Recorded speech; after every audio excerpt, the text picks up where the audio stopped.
Sir, ಇವತ್ತು ಕರ್ನಾಟಕ ರಕ್ಷಣೆಗೆ ಏನು ಹೋರಾಟ ಮಾಡ್ತಾ ಇದ್ವಿ. ಮೊನ್ನೆ SSLC ಪರೀಕ್ಷೆಯಲ್ಲಿ ಈ ಹಿಂದಿ ಭಾಷೆಯಲ್ಲಿ ಅಂಕಗಳನ್ನು ಯಾಕಂದರೆ 2025ನೇ ಸಾಲಿನಲ್ಲಿ 2024-25ರಲ್ಲಿ 1,50,000 ಜನ ಮಕ್ಕಳು ಫೇಲ್ ಆಗಿದ್ದರು. ಹಿಂದಿನ ವರ್ಷ 90,000 ಮಕ್ಕಳು ಫೇಲ್ ಆಗಿದ್ದರು.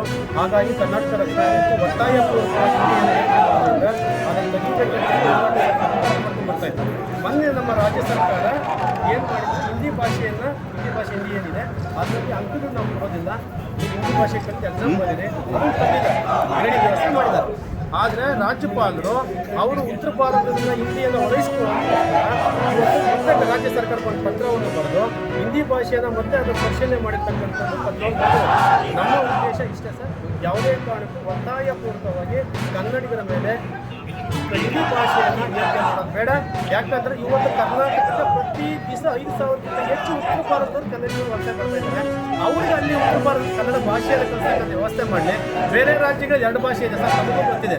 ನಮ್ಮ ರಾಜ್ಯದಲ್ಲಿ ಯಾಕೋ 3 ಭಾಷೆಯನ್ನು ಒತ್ತಾಯಪೂರ್ವಕವಾಗಿ ಏರಿಕೆ ಮಾಡ್ತಾ ಇದ್ದಾರೆ. ಆ ಕಾರಣಕ್ಕೋಸ್ಕರ ನಾವು ಹಿಂದಿ ಭಾಷೆಯನ್ನು ಯಾವುದೇ ಕಾರಣಕ್ಕೆ ಒಪ್ಪೋದಿಲ್ಲ. ಮೊನ್ನೆ ರೈಲ್ವೆ ಇಲಾಖೆಯಲ್ಲಿ ಮುಂಬಡ್ತಿ ಪರೀಕ್ಷೆಯನ್ನು ಬರೆದಂಥ ಸಂದರ್ಭದಲ್ಲಿ ಕನ್ನಡ ತೆಗೆದಿದ್ರು, ಅವತ್ತು ಹೋರಾಟ ಮಾಡಿ ನಿಲ್ಲಿಸಿದ್ವಿ. ಯಾವುದೇ ಕಾರಣಕ್ಕೆ ಒಪ್ಪೋದಿಲ್ಲ. ಹಾಗಾಗಿ ಮಾನ್ಯ ರಾಷ್ಟ್ರಪತಿಗಳ ತಮ್ಮ ಮುಖಾಂತರ ಒಂದು ಪತ್ರವನ್ನು ಕಳಿಸಿ ರಾಜ್ಯಪಾಲರನ್ನು ಕೂಡಲೇ ಕೇಂದ್ರ ಸರ್ಕಾರ ವಾಪಸ್ ತಗೊಂಡಂತ ಹೇಳಿ ನಮ್ಮ ಒತ್ತಾಯ ಸರ್.